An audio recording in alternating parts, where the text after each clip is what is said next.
Hello students. आज हम vector calculus का एक इंपॉर्टेंट टॉपिक पढ़ने जा रहे हैं जिसका नाम है पाथ इंडिपेंडेंस। आज इस वीडियो में हम ये देखेंगे कि पाथ इंडिपेंडेंस का मतलब क्या होता है और पाथ इंडिपेंडेंस के बेस पे ये वाला इंपॉर्टेंट न्यूमेरिकल कैलकुलेट कर देंगे जिससे करके पाथ इंडिपेंडेंस के सारे कंसेप्ट क्लियर हो जाए। I hope you are ready with your pen and paper. So without wasting much time let us start this video. तो सबसे पहले तो समझ लेते हैं पाथ इंडिपेंडेंस यानी क्या।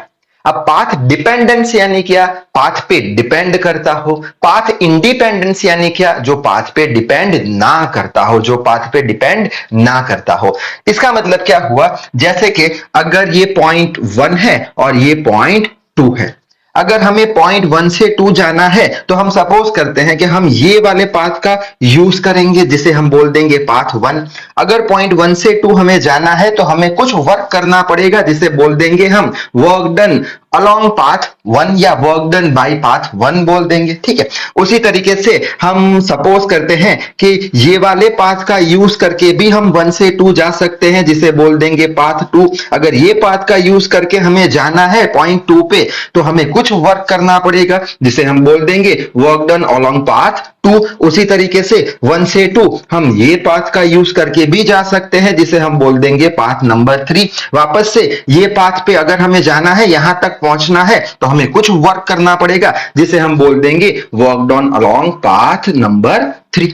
ठीक है, अच्छा अब पाथ इंडिपेंडेंस यानी क्या कि जितने भी हम वर्क डन फाइंड करेंगे along each and every path, सारे पाथ के वर्क डन कैसे आएंगे, हमारे सारे पाथ के वर्क डन हमारे सेम आएंगे। इसका मतलब क्या हुआ, सपोज करते हैं यहां से यहां गए तब हमने 10 जूल वर्क किया, यहां से यहां गए तब ये पाथ के अलोंग भी हमने 10 जूल वर्क किया, यहां से यहां गए तब भी हमने 10 जूल का वर्क किया। ये क्या बताता है कि work done along each and every path he same, सारे जो वर्क डन है हर एक पाथ के वो कैसे है, सेम है। इसका मतलब क्या हुआ, पाथ कोई सा भी ले लो, पाथ कोई सा भी ले लो तो भी वर्क डन का आंसर तो सेम आने वाला है। इसका मतलब जो भी हमारा वर्क है या वर्क डन है वो पाथ पे तो डिपेंड नहीं कर रहा है। कोई भी पाथ ले लो वर्क डन तो सेम ही आएगा, यानी वर्क डन पाथ पे डिपेंड नहीं कर रहा, जिसे हम बोल देंगे वर्क डन या फिर बोल लो पाथ इंडिपेंडेंस। अब यही चीज न्यूमेरिकल से समझेंगे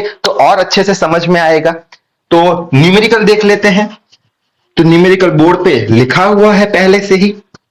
तो न्यूमेरिकल क्या है, find the work done of F X square I plus Y J in X Y plane from 0,0 to 1,1 along parabola. यानी एक पाथ हमें दिया हुआ है, कौन सा पाथ है, Y is equals to X square का पाथ है, and along straight line y is equals to x, यानी दूसरा पाथ भी हमें दिया हुआ है जो कि है स्ट्रेट लाइन। यहां पे दो पाथ दिए हैं, एक पैराबोला है और एक स्ट्रेट लाइन है, और हमें प्रूव क्या करना है, and prove that both work dones are path independent. यानी दो पाथ हमें देके रखे हैं, दो पाथ देके रखे हैं, प्रूफ क्या करना है कि जो भी हम वर्क डन निकालेंगे along both paths, both path यानी क्या, वर्क डन अलोंग इसका पाथ निकालेंगे, वर्क डन अलोंग ये पाथ में निकालेंगे, दोनों के वर्क डन कैसे आने चाहिए, सेम आने चाहिए। अगर सेम आए तो हम बोल देंगे कि जो हमारे जो वर्क डन्स है वो किस पे डिपेंड नहीं करते, पाथ पे डिपेंड नहीं करते, उसे क्या बोल देंगे, पाथ इंडिपेंडेंट बोल देंगे। ठीक है, अब न्यूमेरिकल सॉल्व करते हैं तो और अच्छे से समझ में आएगा। तो क्या करें, न्यूमेरिकल में सबसे पहले तो क्या दिया हुआ है, एक तो हमें यहाँ पे एक्स वाई प्लेन दिया हुआ है, तो यहाँ पे कुछ एक्स वाई प्लेन बना देते हैं सबसे पहले तो। ठीक है, ये हो गया वाई, ये हो गया एक्स। ठीक है, अच्छा अब दो पाथ बनाएंगे। दो पाथ कौन से हैं, एक तो है y is equal to X square, parabola है, हमें पता है पैराबोला कुछ ऐसे हम बनाते हैं, y is equal to X square, इसे हम बोल देंगे y is equal to X square, हमारा हो गया पाथ नंबर 1। ठीक है, ये पाथ के अलोंग हम वर्क डन निकालेंगे जिसे हम बोल देंगे वर्क डन बाय पाथ 1। ठीक, अच्छा दूसरा कौन सा है path, straight line y is equal to X, और y is equal to X ऐसे जाती है 45 एंगल पे, ये हमें मालूम है, ये हो गया हमारा y is equal to X, ये पाथ कौन सा हो गया, पाथ नंबर 2 हो गया। ठीक है, अच्छा अब ये पाथ के अलोंग भी हम वर्क डन निकालेंगे जिसे हम बोल देंगे वर्क डन अलोंग पाथ 2। ठीक है, और हमें प्रूफ क्या करना है कि ये वर्क डन अलोंग पाथ 1 का जो आंसर आया वही आंसर आना चाहिए वर्क डन अलोंग पाथ 2 का। यानी कि हम बोल देंगे कि जो वर्क डन है वो किस पे डिपेंड नहीं करता, पाथ पे डिपेंड नहीं करता, पाथ कैसा भी ले लो वर्क डन का आंसर तो सेम ही आने वाला है जिसे हम बोल देंगे पाथ इंडिपेंडेंट। ठीक, अच्छा, अब यहाँ पे एक पॉइंट है कौन सा 0,0 जो दिया हुआ है यहाँ पे, और 1,1 भी है, तो यहाँ पे हम बोल देंगे 1,1। ठीक। अच्छा, अब क्वेश्चन आएगा कि सर हम वर्क डन कैसे निकाले। तो पिछले वीडियो में हमने लाइन इंटीग्रल के बारे में पढ़ा था। लाइन इंटीग्रल में क्या देखा था हमने, वर्क डन का इक्वेशन था integration of F dot D are. ठीक है, एफ क्या था, हमारा फोर्स का वेक्टर था जो कि यहाँ पे ऑलरेडी दिया हुआ है। ठीक है, तो ये फोर्स का वेक्टर यहाँ पे लिख लेते हैं, ये हमारा हो गया लाइन इंटीग्रल का equation two find the work done. अच्छा, एफ का क्या इक्वेशन है, एफ का इक्वेशन दिया हुआ x square I plus Y J. ठीक है, एफ तो है हमारे पास। अब हमें क्या चाहिए, डी आर चाहिए, डी आर यानी डिस्प्लेसमेंट चाहिए। ठीक है, अब डिस्प्लेसमेंट फाइंड करने के लिए हम क्या करेंगे, हमें पता है कि पोजीशन जो वेक्टर होता है, स्टैंडर्ड इक्वेशन क्या होता है उसका, एक्स आई प्लस वाई जे। हर एक न्यूमेरिकल में ये पोजीशन वेक्टर सेम आएगा, एक्स आई प्लस वाई जे। हमें पोजीशन वेक्टर नहीं चाहिए, हमें तो क्या चाहिए, डिस्प्लेसमेंट वेक्टर, डी आर चाहिए। डी आर चाहिए तो ये इक्वेशन को हम डिफरेंशिएट करा देंगे, कैसे, आर का क्या हो जाएगा डी आर, एक्स का D X I plus D Y, Y का डी वाई जे। ठीक है, तो हमें मिल चुके हैं डी आर के वैल्यू और एफ तो दे के रखा है। अब ये दोनों वैल्यूज को हम ये वाले इक्वेशन में डाल देंगे, तो वर्क डन का आंसर क्या आएगा, work done is equal to integration of F dot D R. F की वैल्यू है X square I plus Y J. ठीक है, उसी तरीके से डी आर की वैल्यू क्या है, D X I plus D Y J. ठीक, अच्छा, so W is equal to integration of, अब इसे सॉल्व करेंगे, कैसे सॉल्व करेंगे कि ये I के साथ I का टर्म मल्टीप्लाई करेंगे तो क्या होगा, एक्स स्क्वायर डी एक्स आ चुका है। ठीक है, और I इंटू आई कितना होता है, 1 होता है। फिर बाद में प्लस का साइन, अब J की टर्म को मल्टीप्लाई करेंगे तो y into d y into d Y, j into j कितना होता है, 1 होता है। तो हमें ये क्या मिल चुका है, ये मिल चुका है वर्क डन का आंसर। ठीक है, अब हमें तो क्या फाइंड करना है, फर्स्ट पाथ के अलोंग वर्क डन, फिर सेकंड पाथ के वर्क डन। और दोनों पाथ के वर्क डन कैसे आने चाहिए, सेम आने चाहिए। तो सबसे पहले तो हम फर्स्ट पाथ के अलोंग वर्क डन फाइंड कर लेते हैं। तो कैसे फाइंड करें, तो यहां से शुरू करते हैं, फर्स्ट पाथ ले लेते हैं। ठीक है, फर्स्ट पाथ कौन सा है हमारा, फर्स्ट पाथ ये रहा, y is equals to X square, तो यहाँ पे लिख लेते हैं y is equals to X square है। अच्छा, हमारा वर्क डन का तो इक्वेशन ये वाला है, मेन इक्वेशन ये वाला है। ठीक है, अच्छा, यहाँ पे क्या करेंगे, y की जगह क्या रखने को बोला है, एक्स स्क्वायर, ये पहला पाथ है, तो y की जगह अगर एक्स स्क्वायर रखते हैं तो एक्स स्क्वायर डी वाई, यानी एक्स स्क्वायर को with respect to D Y integrate नहीं करा सकते, तो डी वाई की जगह पे भी कुछ रखना पड़ेगा इन टर्म्स ऑफ x। ठीक है, समझ में आ रहा है, ये y is equal to X square रख दिया यहाँ पे। ठीक है, एक्स स्क्वायर आ गया, लेकिन डी वाई के साथ वो इंटीग्रेट नहीं होगा एक्स स्क्वायर, तो dy की जगह कुछ dx टर्म चाहिए, तो क्या करेंगे, dy की जगह पे कुछ टर्म लाने को x की, तो इसे डिफरेंशिएट करा देंगे विथ रिस्पेक्ट टू x। तो लिखेंगे d by D X of क्या हो गया, y is equals to d by D X of क्या हो गया, एक्स स्क्वायर। तो यहाँ पे लिखेंगे dy by D X is equals to X square का डिफरेंशिएशन क्या होगा, 2x, और बस 2x ही होगा, एक्स स्क्वायर का 2x, एक्स रेस टू कौन सा हमने यूज किया, d by D X of X raise to n का क्या होता है, n X raise to n minus 1, 2x raise to n minus 1 यानी 1। ठीक है, हमें तो किसकी वैल्यू चाहिए, हमें तो चाहिए वैल्यू dy की। So dy is equals to क्या हो जाएगा, dy is equals to 2x dx हो जाएगा, यानी dy की वैल्यू भी हमें मिल चुकी है।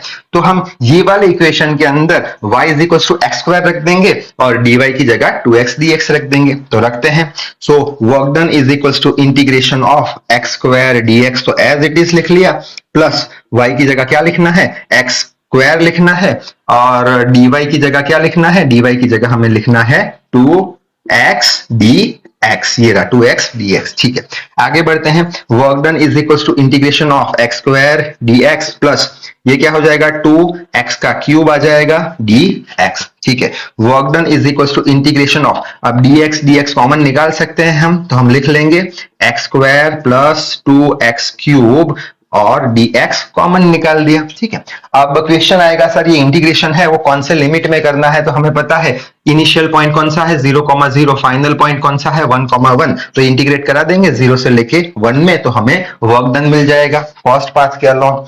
सो W इज इक्वल्स टू, अब एक्स स्क्वायर का इंटीग्रेशन क्या होगा, हमने पता है एक्स स्क्वायर का होगा इंटीग्रेशन एक्स क्यूब बाय 3। कैसे किया?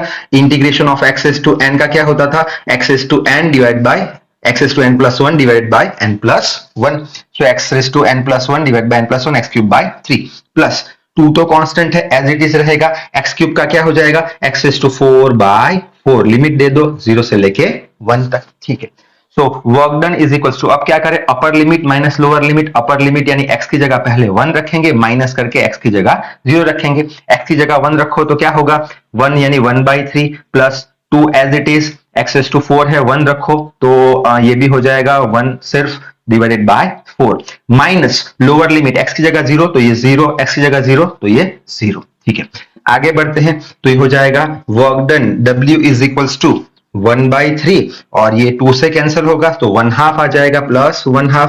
Work done is equals to, ये कौन सा वर्क डन हम फाइंड कर रहे हैं? फर्स्ट पाथ के अलोंग, तो यहाँ पे फर्स्ट लिख लेता हूं।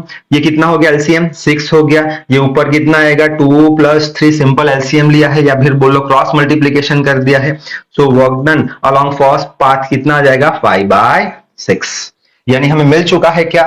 Work done along first path कितना? 5/6।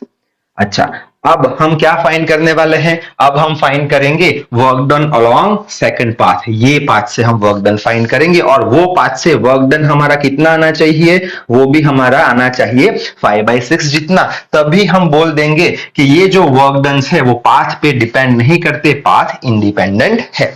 तो मैं यहाँ पे ये रब करने वाला हूं। अब हम फाइंड करेंगे work done along path 2। y is equal to X square का हो गया, y is equal to x का फाइंड करेंगे। तो जल्दी से नोट डाउन कर लो। अब हम फाइंड करेंगे वर्क डन अलोंग पाथ 2। तो यहां पे लिख लेंगे पाथ नंबर 2। पाथ नंबर 2 कौन सा है हमारा? y is equal to x है, तो यहां पे लिख लेते हैं y is equal to x है। हमारा ओरिजिनल इक्वेशन तो ये रहा। ठीक है, अब ये ओरिजिनल इक्वेशन में क्या बोल रहा है? y की जगह क्या लिखना है? x। y की जगह x लिखा तो x का इंटीग्रेशन dy के रिस्पेक्ट में होगा नहीं, तो dy को भी dx में कन्वर्ट करना पड़ेगा। तो कैसे कन्वर्ट करें? तो ये जो इक्वेशन है उसे with respect to x differentiate करा दे। सो ये क्या हो जाएगा? d by dx of y हो जाएगा which is equal to d by dx of x हो जाएगा। सो यहाँ पे आ जाएगा dy by dx which is equal to d by dx of x। x का डिफरेंशिएशन कितना होगा? 1 होगा, तो dy is equal to dx। ठीक है, तो हमें दो वैल्यू मिली है। dy की जगह क्या रखेंगे यहाँ पे? dx और y की जगह पे क्या रखेंगे? हम x रखेंगे। तो ये वर्क डन फाइंड करते हैं अलोंग पाथ नंबर 2। क्या हो जाएगा? Integration of X square dx plus y dy है। y की जगह क्या रखेंगे सेकंड पाथ के लिए? x और dy की जगह क्या रखेंगे? dx। इंटीग्रेशन ऑफ क्या निकलेगा? dx common, so x square plus x common निकला dx। अच्छा, अब x स्क्वायर का इंटीग्रेशन क्या होगा? x cube by 3 plus x का क्या होगा? x square by 2। और लिमिट्स हम रखना भूल गए। कौन सी लिमिट थी? ये पाथ की भी 0 से लेके 1 है, तो यहाँ पे 0 से लेके 1 कर दो तो यहाँ पे 0 से लेके 1 आ जाएगी। ठीक है, अब अपर लिमिट माइनस लोअर लिमिट, पहले x की जगह 1 रखो तो ये हो जाएगा 1/3 प्लस x की जगह 1 1/2 माइनस 0 करने की जरूरत नहीं क्योंकि 0 रखेंगे x की जगह तो ये 0 हो जाने वाले हैं। ठीक है, तो वर्क डन अलोंग पाथ 2 क्या मिलेगा हमें? 1/3। ये वापस से एलसीएम कितना आ जाएगा? 6, तो ये डिवाइडेड बाय 6 आ जाएगा। ये 2 यहां पे गया, 3 यहां पे गया, तो वर्क डन अलोंग पाथ 2 कितना मिला हमें? 5/6। ठीक है, तो वर्क डन अलोंग पाथ 2 कितना मिला? 5/6।